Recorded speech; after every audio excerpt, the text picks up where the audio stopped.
낡은 창고 안은 바람 한 점 없어도 서늘했어요.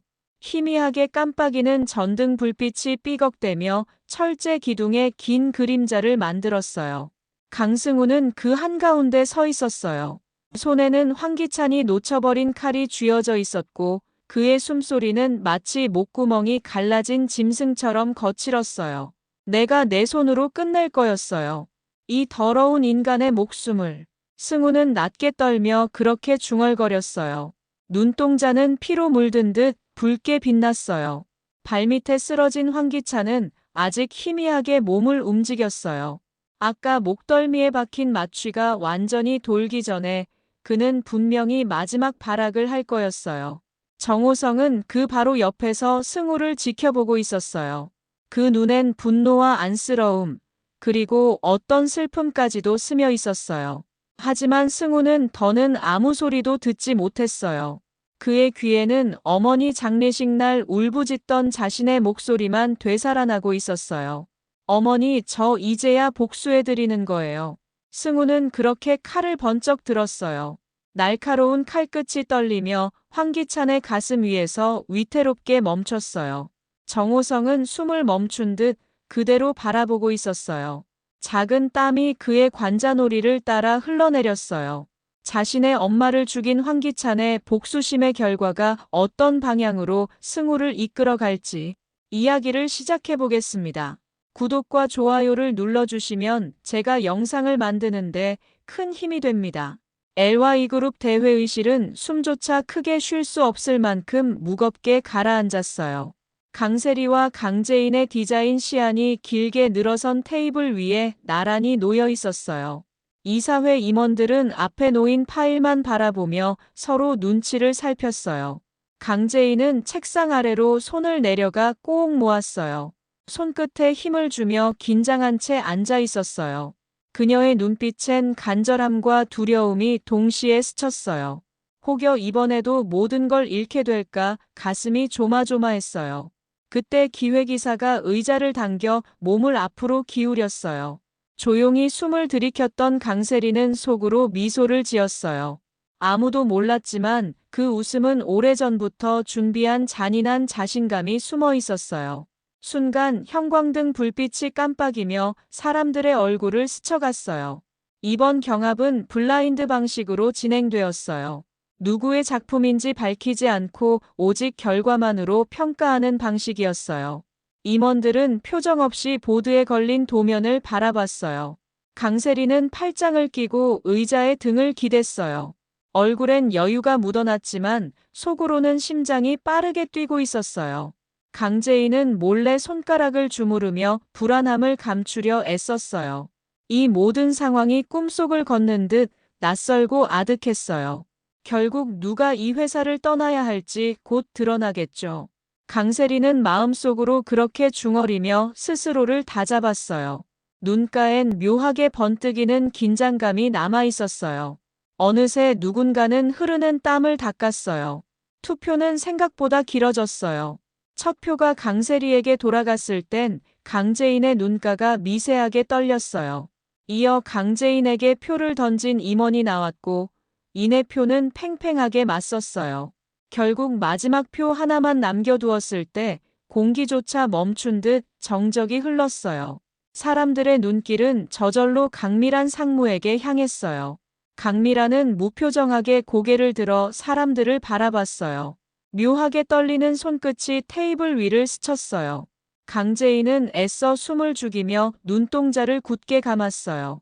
그 순간 어디선가 시계 초침 소리만 크게 들리는 것 같았어요. 모두의 눈동자가 촉촉하게 흔들렸어요. 잠시 후 강미라는 손을 들어 강재인의 디자인 쪽을 가리켰어요. 회의실엔 조용히 한숨과 같은 숨소리들이 흘러나왔어요. 누구도 크게 놀라지 않았지만 그 한 표가 가진 무게는 너무도 컸어요. 강재인은 가볍게 떨리며 고개를 들었어요. 강세리는 눈길을 피하지 않은 채 시선을 고정했어요. 그러나 미묘하게 굳은 턱선이 그녀의 당혹감을 드러냈어요. 강미라는 아무 말 없이 자리에서 일어나 조용히 서류를 챙겼어요. 그리고 회의실을 나가면서 슬며시 눈가를 훔쳤어요. 뒷모습에 묘하게 가라앉은 그림자가 따라붙었어요. 누군가 조용히 물을 삼키는 소리만 들렸어요. 투표는 끝났지만 결과 발표는 내일로 미뤄졌어요. 공식 발표 전까지는 함부로 나설 수 없다는 것이 회사의 규칙이었어요. 그러나 이미 이사회 내부에서는 누구의 승리인지 다 알고 있는 듯 했어요. 강재인은 홀로 복도를 걸으며 가슴을 쓸어내렸어요. 마음 한켠에 묘하게 스며드는 두려움이 있었어요.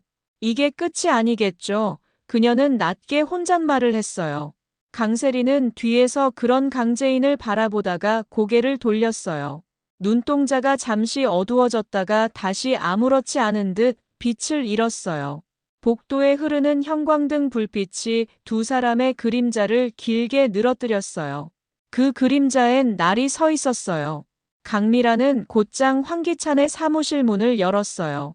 두 사람은 몇 초간 아무 말 없이 서로를 바라봤어요. 강미란이 먼저 고개를 숙여 조용히 말했어요. 강재인이 이겼어요. 황기찬은 천천히 서류를 내려놓았어요. 깊게 의자에 몸을 묻으며 날카로운 눈빛을 그녀에게 보냈어요. 그래요? 재밌게 됐네요. 그의 목소리는 웃고 있었지만 눈빛은 살기를 품었어요. 강미라는 알 수 없는 불길함에 손끝을 살짝 움켜쥐었어요. 숨조차 부드럽게 내쉬지 못할 만큼 위태로운 공기가 방 안을 감쌌어요. 황기찬은 서류를 쓸어넘기며 무심히 말했어요. 강 상무님, 승우 잘 있죠? 그 순간 강미란의 표정이 급격히 굳어졌어요. 그 아이 건드리지 마세요. 그녀는 조용하지만 단호하게 목소리를 냈어요. 황기찬은 작게 웃으며 테이블 위를 두드렸어요. 건드릴지 말지는 강 상무님 손에 달렸어요. 혹시라도 이상한 움직임 보이면 나도 어쩔 수 없으니까요. 강미라는 숨을 고르며 고개를 떨궜어요. 얼굴이 창백하게 질려 있었어요. 한동안 침묵이 흐른 뒤 황기찬은 입가만 올려 다시 서류를 바라봤어요. 짐승의 눈빛이 스며 있었어요. 강미라는 사무실을 나와 주차장으로 향했어요. 그녀는 주차장 구석에 서서 휴대폰을 꺼냈어요. 한참을 망설이다가 정호성의 번호를 눌렀어요. 신호가 몇 번 울린 뒤 정호성이 전화를 받았어요. 무슨 일이요? 그의 목소리는 여전히 낮고 무심했어요. 강미라는 떨리는 목소리로 말했다가 몇 번을 고쳐 삼켰어요. 승우, 그 아이 당신 아들이에요. 제발 도와주세요. 나 혼자 막을 수 없어요. 그녀의 눈에 금세 눈물이 고였어요. 그리고 차문에 등을 기댄 채 숨을 고르며 어깨를 들썩였어요. 세상이 갑자기 너무 커 보였어요. 정호성은 잠시 말이 없었어요. 마치 모든 소리가 꺼져버린 듯 정적이 흘렀어요. 그러다 낮게 숨을 내쉬며 말했다가 이내 굳은 표정이 되었어요. 알겠소. 그 아이 내가 지킬 거요. 강미라는 그제야 눈물을 닦으며 휴대폰을 꼭 쥐었어요. 뺨 위를 흘러내린 눈물 자국이 희미하게 빛났어요. 그녀는 고개를 들어 주차장 천장을 바라봤어요. 마음 한켠이 조금은 놓인 듯 했어요. 그러나 이미 그림자는 그녀를 따라오고 있었어요. 멀리서 들려오는 차 소리가 괜히 더 크게 울렸어요. 강미라는 가만히 떨리는 입꼬리를 삼켰어요. 강미라는 차에 올라 엔진을 켰어요. 조금 전까지만 해도 조심스레 숨을 고르던 그녀였지만 이제는 마음이 급했어요. 승우를 지키기 위해 그리고 자신도 살아남기 위해 서둘러 움직였어요. 그런데 교차로에서 신호를 기다리던 그때였어요. 어디선가 굉음이 들려왔고 순식간에 커다란 트럭이 그녀의 차로 돌진했어요. 강미라는 놀란 눈으로 핸들을 붙잡았어요. 이내 세상은 거칠게 흔들리더니 깨져버린 유리와 함께 사라져버렸어요. 금이 간 앞유리를 통해 비뚤어진 가로등 불빛이 번져 보였어요. 그 순간 그녀의 가슴속까지 무언가 찢겨나갔어요. 강미라는 엉망이 된 운전석에 머리를 기댔어요. 방금 전 트럭이 그대로 들이받으며 차체가 뒤틀렸고 유리는 산산조각이 나 있었어요. 그녀의 시야엔 깨진 유리 너머로 뒤집힌 가로등 불빛이 어지럽게 흔들렸어요. 숨을 쉴 때마다 가슴이 찢어질 듯 아팠어요. 피맛이 입안을 가득 채웠어요. 그때 강미라는 떨리는 손으로 휴대폰을 더듬어 찾았어요. 화면은 이미 금이 가 있었지만 다행히 살아 있었어요. 마지막 힘을 내어 강승우 이름을 눌렀어요. 신호가 2번 정도 울렸을 때 승우의 목소리가 허둥대며 들려왔어요. 강상무님, 무슨 일이에요? 어디세요? 강미라는 입을 열어 말을 하려 했지만 목에서 꺽꺽거리는 소리만 났어요. 그녀는 눈가에 눈물이 맺힌 채 휴대폰을 꼭 쥐었어요. 상무님, 대답 좀 해봐요. 상무님, 승우의 다급한 외침이 이어졌어요. 그러나 강미라는 끝내 아무 말도 하지 못했어요. 손에서 휴대폰이 스르르 빠져나갔고 화면은 바닥에 떨어져 어두워졌어요. 그때 마지막으로 강미란의 눈가를 타고 눈물이 한 줄기 흘러내렸어요. 며칠 뒤 강미란의 장례식이 조촐히 치러졌어요. 검은 양복을 입은 사람들이 고개를 떨군 채 서 있었고 승우는 영정 앞에서 끝없이 눈물을 쏟았어요. 왜 저한테 전화하셨어요? 마지막에 무슨 말을 하려던 거예요? 그의 목소리는 무너질 듯 낮았어요. 제이는 옆에서 그의 어깨를 꼭 붙잡아 주었어요. 그 손길에 승우는 잠시 고개를 들었지만 다시 흐느끼며 무릎을 꿇었어요. 강미란의 사진 속 미소는 더 이상 아무 대답도 하지 못했어요. 그 웃음이 승우의 심장을 더 아프게 찔렀어요. 경찰 조사는 허무할 정도로 아무런 소득이 없었어요. 사고 차량 운전자는 이미 자취를 감췄습니다. 형사가 남긴 마지막 말이 차갑게 귀를 때렸어요.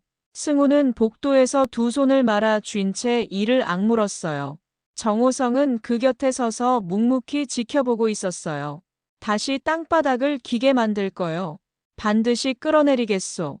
정호성의 목소리는 서늘했어요. 승우는 그저 고개를 숙이며 가만히 떨렸어요. 그날 이후 승우의 눈빛은 확실히 달라졌어요. 다시는 물러서지 않겠다고 그의 눈이 먼저 말하고 있었어요. 정호성은 조용히 사람들을 풀었어요. 어디서든 흔적도 없이 움직이는 사내들이 뿔뿔이 흩어졌어요. 마침내 트럭 운전수가 잡혔을 때 정호성은 직접 창고로 향했어요. 창고 안엔 초라한 남자가 무릎을 꿇고 있었어요. 황 회장님이 시키신 거였어요. 저는 돈만 받고. 운전수는 겁에 질려 떨었어요. 정호성은 말없이 의자를 끌어다 앉았어요. 손가락으로 테이블을 두드리며 낮게 물었어요. 녹음하시오. 부하가 녹음기를 들이밀자 운전수의 얼굴은 더 창백해졌어요. 창고 안 공기가 묘하게 떨리고 있었어요. 황기찬이 강미란을 죽이라고 지시한 게 확실하오. 정호성이 차갑게 물었어요. 트럭 운전수는 울먹이며 고개를 끄덕였어요. 예, 맞아요. 제가 그 사람 시켜서. 그 순간 어딘가에서 날카로운 금속음이 스쳤어요. 이내 운전수의 목에 작은 칼이 박혔어요. 운전수는 2 눈을 크게 뜨고 목을 부여잡더니 그대로 앞으로 고꾸라졌어요. 피가 흘러나왔고 창고 바닥은 순식간에 차가운 비명으로 물들었어요. 정호성은 주먹을 불끈 쥐었어요. 이 입마저 막았군 황기찬. 너 정말 끝까지 덜어봤어요. 녹음기도 아무것도 남기지 못했어요. 트럭 운전수의 마지막 말은 공중으로 흩어져 사라졌어요. 정호성은 창고 구석에 앉아 잠시 눈을 감았어요. 부하들은 곤혹스런 얼굴로 시선을 내리깔았어요. 모두 물러가시오. 그의 목소리는 한층 더 낮아졌어요. 사람들은 조용히 창고를 빠져나갔어요. 정호성은 혼자 남아 2 손으로 얼굴을 가렸어요. 손가락 사이로 흘러내린 숨은 지독히 쓰라렸어요. 복수를 더디게 만들겠지만 그는 오히려 더 차갑게 마음을 먹었어요. 이대로 포기할 사람은 아니었어요. 며칠 뒤 승우가 회사에 들어서자 정호성이 기다리고 있었어요. 같이 가서 이야기합시다. 그의 목소리는 예전보다 더 낮아졌어요. 승우는 눈을 치켜뜨며 고개를 돌렸어요. 왜요? 또 못하게 막으시게요? 날선 어조에 정호성은 잠시 숨을 고르더니 껄끄럽게 웃었어요. 너한테 보여줄 게 있어요. 내 어머니가 왜 그렇게까지 너를 지키려 했는지 알게 될 거요. 승우는 그제야 시선을 내리깔았어요. 그리고 아주 조용히 한 발짝 정호성에게 다가갔어요. 정호성은 승우에게 서류를 내밀었어요. 그 안에는 유전자 검사 결과가 고스란히 들어 있었어요. 이게 뭐예요? 승우는 떨리는 손으로 종이를 들었어요. 그 위엔 분명히 적혀 있었어요. 친자관계 99.99%. 승우의 두 눈이 크게 흔들렸어요. 정호성은 깊게 숨을 내쉬며 말했다가 이내 입을 꾹 다물었어요. 내 어머니가 강밀한 상무가 너를 숨겨 키운 거였어요. 나는 너무 늦게 알았어. 미안하다. 그 한마디에 승우는 종이를 들고 주저앉아 버렸어요. 몸이 작게 떨렸어요. 승우는 머리를 두 손으로 감싸 쥐며 흐느꼈어요. 그래서 마지막에 저한테 전화하셨던 거예요? 왜 이제야 그의 목소리는 부서진 유리 조각 같았어요. 정호성은 그 앞에 서서 조용히 허리를 숙였어요. 강승우, 내가 내 아들이란 걸 이제야 알아서 난 이제라도 널 지키려 했던 거였어요. 그게 내 어머니한테 해줄 수 있는 마지막 약속이었어요. 승우는 더 이상 말을 잇지 못하고 어깨를 들썩였어요. 그 눈물은 복수로만 채울 수 없는 깊이를 가지고 있었어요. 창밖으로 어둠이 내렸어요. 가로등 불빛이 사무실 창을 타고 길게 늘어졌어요. 승우는 유전자 검사지를 꼭 쥔 채 고개를 들었어요. 눈가에는 눈물이 남아 있었지만 그 속에 새롭게 불붙은 결심이 보였어요. 좋아요. 이제 어떻게 할지 저도 알아야겠어요. 정호성은 그 눈빛을 바라보다가 고개를 천천히 끄덕였어요. 황기찬, 그 인간이 내 어머니를 죽였어. 하지만 우리도 조심해야 해요. 이번엔 반드시 증거를 잡아야 했어요. 두 사람은 그렇게 피로 얼룩진 결의를 나눴어요.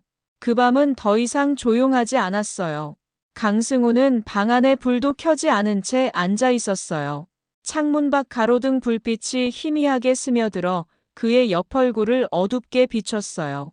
책상 위엔 강미란의 납골당 영수증과 유전자 검사 결과가 뒤엉켜 있었어요. 승우는 그 종이를 손에 쥔 채 턱에 기대고 있었어요. 머릿속에서 그날 전화 속에 들렸던 어머니의 마지막 숨소리가 자꾸만 떠올랐어요. 그 순간마다 심장이 억지로 조여드는 것 같았어요. 왜 나한테만 이런 일이 왔어요? 그는 그렇게 낮게 흐느꼈어요. 그러나 그 눈동자엔 아직 불이 꺼지지 않았어요. 다음 날, 승우는 납골당에서 제인을 만났어요. 제인은 무릎을 꿇고 강미란의 사진 앞에 국화를 놓았어요. 그 모습에 승우는 목구멍이 메었어요. 제인은 천천히 일어나 그의 손을 잡았어요. 그래도 넌 내 동생이에요. 그 사실은 아무것도 바꿀 수 없었어요. 그 한마디가 승우의 심장을 울렸어요. 잠시 눈을 피하던 승우는 끝내 제인을 꼭 껴안았어요. 두 사람은 아무 말 없이 그렇게 서 있었어요. 무너진 마음들이 그 순간만큼은 서로를 부여잡고 있었어요. 제인이 떠난 뒤 승우는 다시 혼자 납골당에 남았어요. 유리벽 안에 들어있는 어머니의 사진을 바라보며 조용히 입술을 깨물었어요. 엄마 나 이제 안 물러설 거예요. 절대 그냥 안 넘어갈 거예요. 그의 속삭임은 가늘었지만 그 안에는 단단함이 묻어 있었어요. 그때 휴대폰의 발신자 표시 제한 문자가 하나 도착했어요. 강승우 대리님, 집에 소포 하나 도착했을 거예요. 잘 써요. 그 문자를 본 순간 승우의 손등에 핏줄이 불쑥 솟았어요. 이건 운명이 건네준 마지막 기회 같았어요. 승우가 집에 도착하자 정말로 현관 앞에 작은 상자가 놓여 있었어요. 상자를 열자 안에는 낡은 휴대폰 하나가 들어 있었어요. 전원을 켜자 트럭 운전사의 문자와 통화 녹음 파일이 빼곡히 저장돼 있었어요. 황기찬 이번 건 깨끗하게 처리해. 그 여자는 더 두고 볼 필요 없어. 낯선 목소리가 녹음기에서 기괴하게 울렸어요. 승우는 휴대폰을 꽉 쥐며 치를 떨었어요. 내가 엄마를 죽였구나. 그의 목소리는 숨죽인 울음과 분노가 뒤엉켜 있었어요. 눈앞이 빨갛게 물들며 세상이 흔들렸어요. 복수의 그림자가 그의 손끝을 잡았어요. 승우는 그 길로 정호성을 찾아갔어요. 책상에 다짜고짜 휴대폰을 내던지며 외쳤어요. 이제 됐죠? 증거까지 생겼어요. 가만두지 않을 거예요. 정호성은 서류를 내려놓고 승우를 바라봤어요. 흥분하지 마라. 아직은 움직일 때가 아니야. 그 말에 승우는 의자를 걷어차며 소리를 질렀어요. 왜요? 왜 또 멈추라고만 해요? 내 어머니가 어떻게 죽었는지 뻔히 보면서. 그 울부짖음에 정호성의 눈빛이 잠시 흔들렸어요. 그러나 그의 목소리는 여전히 낮았어요. 지금은 감정이 너를 망칠 거야. 승우는 그대로 주저앉아 머리를 감싸쥐었어요. 당신도 결국 내 복수엔 방해만 되는 거 아니었어요? 그의 목소리는 작았지만 독하게 갈라졌어요. 정호성은 책상 모서리를 손가락으로 두드리며 한숨을 내쉬었어요. 난 내 아버지야. 내가 내 아들이 아니었으면 벌써 이 판에서 너를 내쳤을 거야. 그 말에 승우는 고개를 번쩍 들었어요. 눈동자에는 복잡한 슬픔이 스쳐갔어요. 그러나 아직 그 마음을 완전히 받아들일 수 없었어요. 두 사람의 사이엔 길고 깊은 침묵만 내려앉았어요. 그날 밤 정호성과 승우는 어두운 사무실에 마주 앉았어요. 테이블 위엔 작은 노트북 화면이 깜빡이고 있었어요. 그 안에는 황기찬과 트럭 운전수의 문자 기록, 통화 녹음, 돈이 오간 증빙까지 고스란히 담겨 있었어요. 정호성은 화면을 바라보다 고개를 돌렸어요. 넌 이걸 어떻게 이렇게까지 모았냐? 승우는 담담하게 대답했어요. 누군가가 우리 편인 것처럼 움직였어요. 이제 와서 그게 누군지 따질 필요 없었어요. 두 사람의 숨소리만 어둠 속에서 길게 울렸어요. 정호성은 휴대폰을 들어 황기찬에게 메시지를 보냈어요. 당신과 트럭 운전수 통화 내역, 돈 거래 파일 다 갖고 있었어요. 내일 오후 9시 창고로 오시오. 10억 가져오지 않으면 경찰에 넘길 거였어요. 보낸 메시지를 확인하곤 휴대폰을 내려놨어요. 이제 그가 나올 차례였어요. 승우는 손을 주머니에 넣고 깊게 고개를 숙였어요. 아버지 이번에 놓치면 정말 못 참아요. 그 목소리는 깊은 하늘 꾹꾹 눌러 삼킨 음색이었어요. 정호성은 조용히 고개를 끄덕였어요. 그리고 약속된 그날 밤, 창고엔 아무 소리도 없었어요. 먼지 냄새와 기름 냄새가 뒤섞여 승우의 폐를 자극했어요. 승우는 철제 기둥에 몸을 기대고 숨을 고르고 있었어요. 멀리서 자동차 불빛이 스쳤고 이어 문이 열리며 발소리가 들어왔어요. 황기찬이 그 안으로 들어오며 날카로운 눈빛을 흘렸어요. 그래서 날 여기까지 끌어낸 게 너였나? 그의 목소리는 얕게 비웃으며 흘러나왔어요. 승우는 천천히 고개를 들었어요. 그 눈엔 더 이상 물러설 곳 없는 단단함만 남아 있었어요. 창고 안은 축축하게 젖은 시멘트 냄새로 가득했어요. 강승우는 철제 기둥에 등을 기댄 채 황기찬을 바라봤어요. 황기찬은 문틈으로 스며든 희미한 불빛 아래서 더 짙은 그림자를 만들고 있었어요. 참 꼴사납구나 강승우. 내 엄마 꼴이랑 똑같았어요. 그의 입에서 나온 말은 독처럼 승우의 가슴을 찔렀어요. 승우는 주머니 안에서 손을 꺼냈어요. 주먹이 잔뜩 굳어 있었어요. 심장은 마치 쇳덩이처럼 무겁게 뛰고 있었어요. 숨조차 깔딱이며 목구멍을 긁었어요. 황기찬은 천천히 코트를 젖히더니 품속에서 칼을 꺼냈어요. 그 날렵한 금속이 희미하게 반짝였어요. 이제 귀찮아졌으니까 너도 내 엄마 있는 곳으로 가라. 그는 마치 사냥이라도 나선 사람처럼 무표정하게 다가왔어요. 승우는 그대로 뒤로 물러서다가 한 발 멈췄어요. 머릿속에 강미란이 마지막에 내민 손이 떠올랐어요. 그리고 그 손에서 흘러내리던 피가 생생히 그려졌어요. 내가 내 어머니를 죽였죠. 어떻게 그걸 그렇게 아무렇지 않게 말할 수 있었어요. 승우의 목소리는 심장 깊은 데서 찢겨나온 듯 갈라졌어요. 순식간이었어요. 황기찬이 팔을 휘둘렀고 승우는 몸을 옆으로 틀며 간신히 피했어요. 그러나 얇은 셔츠 소매가 찢기며 팔에 뜨거운 선이 그어졌어요. 피가 스르르 흘러내렸어요. 승우는 아프다는 말조차 할 수 없었어요. 그는 이를 악물고 황기찬을 노려봤어요. 내가 너 같은 인간 때문에 얼마나 무너졌는지 알아요? 승우는 주머니에서 작은 장치를 꺼내 바닥에 던졌어요.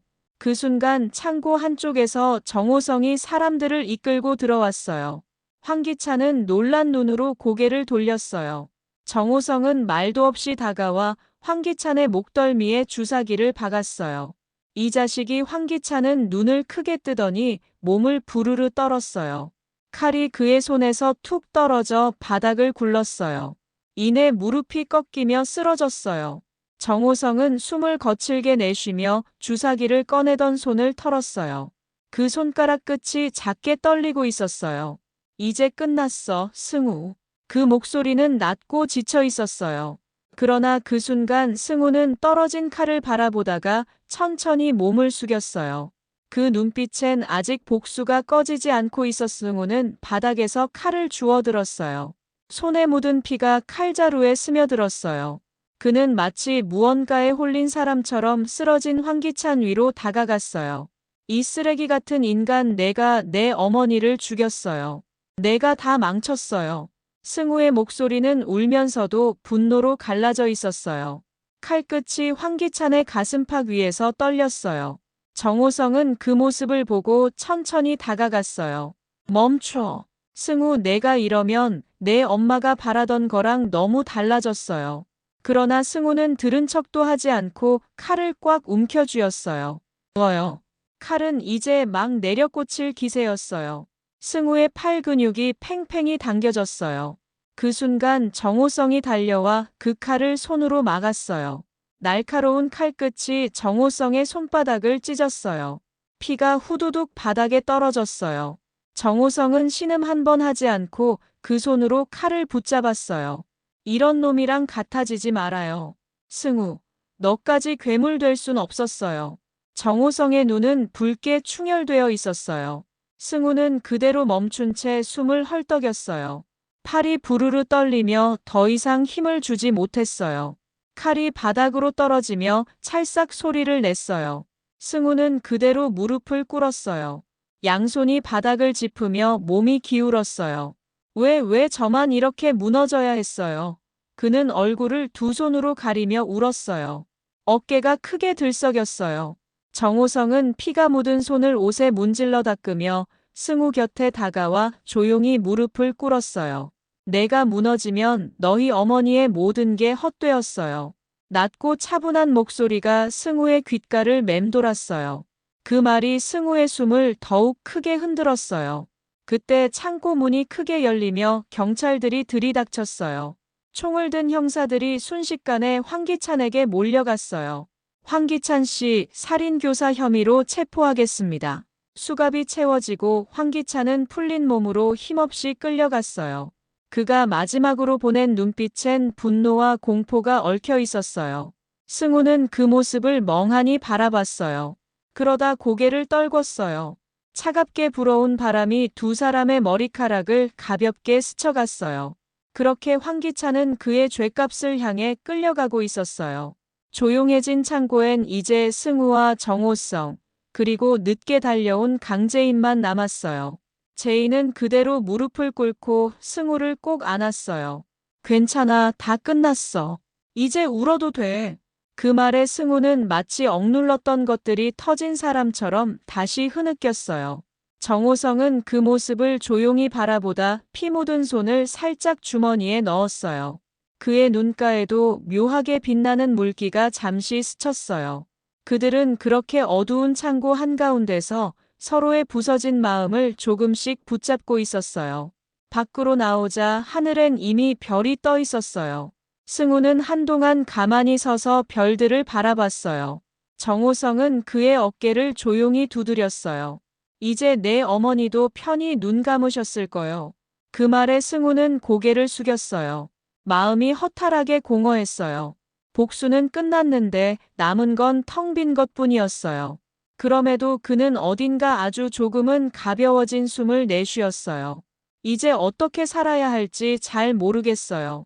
그의 목소리는 바람처럼 작았어요. 정호성은 그저 묵묵히 그의 곁에 서 있었어요. 며칠 후 LY그룹 대회의실은 또 한 번 사람들로 가득 찼어요.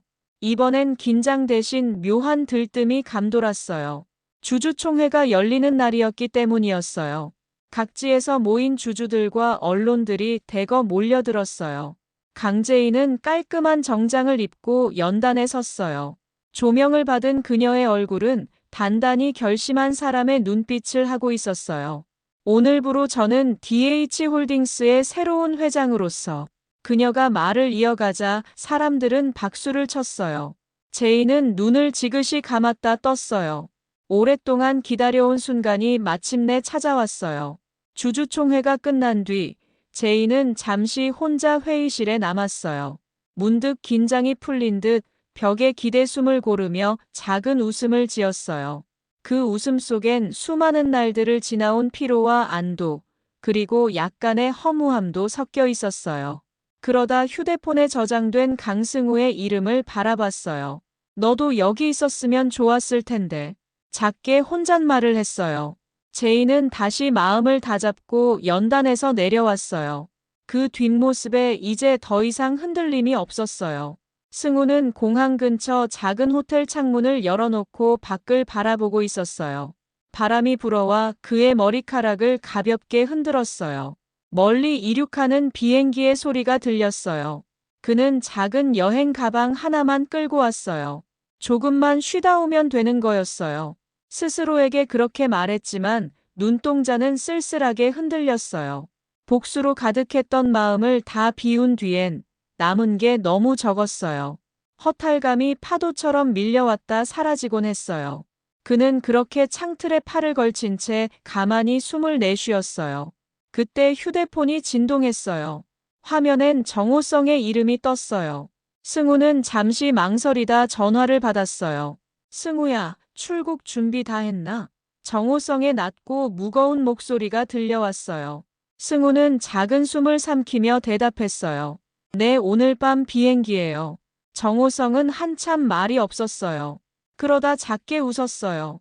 마음 진정되면 돌아와라. 이번엔 아빠 노릇 좀 제대로 할 거였어요. 그 말에 승우는 눈썹을 살짝 찌푸리다 이내 작게 웃었어요. 마음 한켠이 묘하게 따뜻해졌어요. 전화기 너머에서 정호성은 아주 조용히 숨을 내쉬었어요. 너한테 지금껏 못해준 게 너무 많았어요. 그게 늘 마음에 걸렸어요. 승우는 창밖을 바라보며 아무 말 없이 귀에 전화기를 댔어요. 그 침묵 속에서 둘은 서로에게 할 수 없었던 수많은 말들을 대신 들려주고 있었어요. 바람 소리만 창문 틈을 스치며 지나갔어요.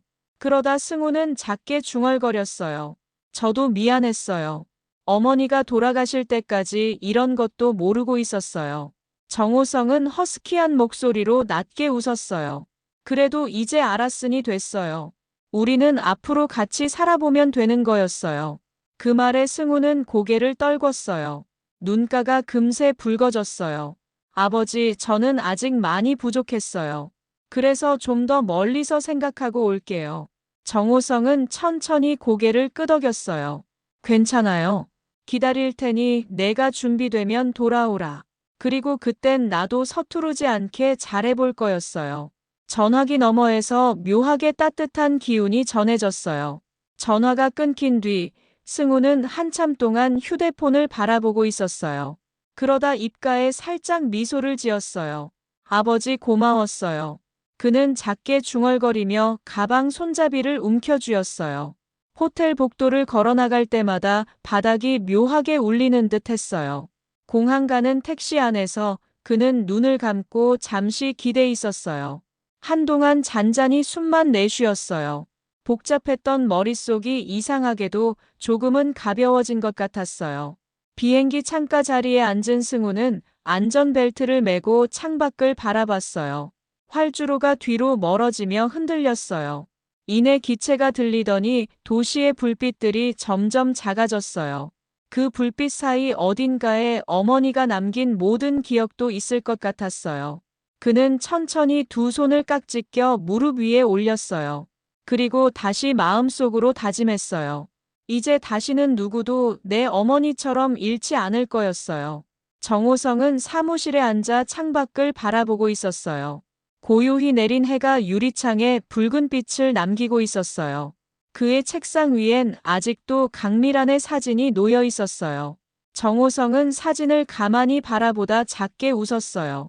우리 아들이 조금은 더 괜찮아져서 돌아오겠죠?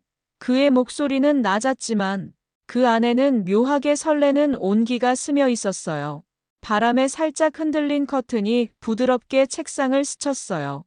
그 순간 정호성의 눈가에 살짝 눈물이 맺혔어요. 멀리 떠난 나라의 해변가에서 승우는 조용히 바다를 바라보고 있었어요. 파도가 부서지는 소리가 잔잔히 귓가를 때렸어요. 그는 바닷바람에 머리를 흔들며 휴대폰을 꺼냈어요. 아버지 감사합니다. 이제 진짜 어른이 될게요. 짧은 메시지를 보내고 나서 승우는 가만히 두 손을 모았어요. 그의 입가에는 오래간만에 보는 부드러운 미소가 스쳤어요. 흰 파도는 그 발치까지 와서 부드럽게 부서졌다가 다시 멀어져 갔어요. 그 순간 바람이 살며시 귀를 스치며 이렇게 말하는 것 같았어요. 이제 괜찮았어요.